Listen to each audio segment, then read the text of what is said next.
Good morning, my friends. Welcome to Rogers Reflections on Wednesday, September 30th in the year 2020. We're almost in October. That's hard to believe. I want to share with you today, two verses from the book of Hebrews, New Testament book of Hebrews, the 12th chapter, verses 5 and 6.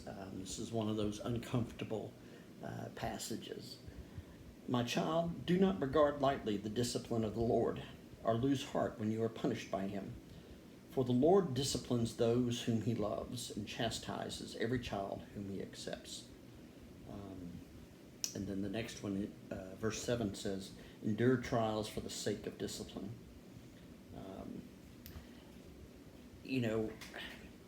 Oftentimes we talk about difficult times that we go through, and we blame it on sin, or we blame it on the devil, or we blame it on whatever.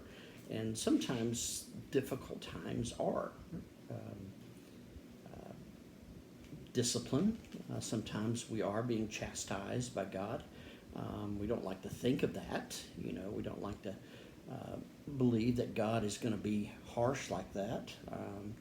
But and I like the way Paul deals with this. He says, a parent chastises a child. God chastises, God disciplines, corrects, teaches his children, those whom he loves, and that's us.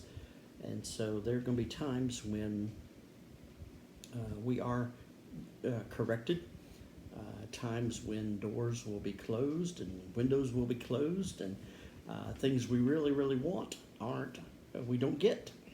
Because they're bad for us.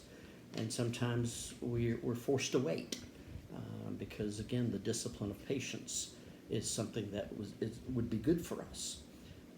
So think through, why such and such is happening to you, and consider it may be a chastisement, it may be a punishment or discipline by God, but know that if it is not meant to cause you any harm. It is actually meant to bring you good.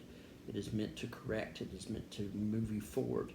And at the end of the day, you may feel like you're moving backwards, but really in God's economy and God's will and purpose, you're moving forward and you're becoming closer to the person that he called you to be.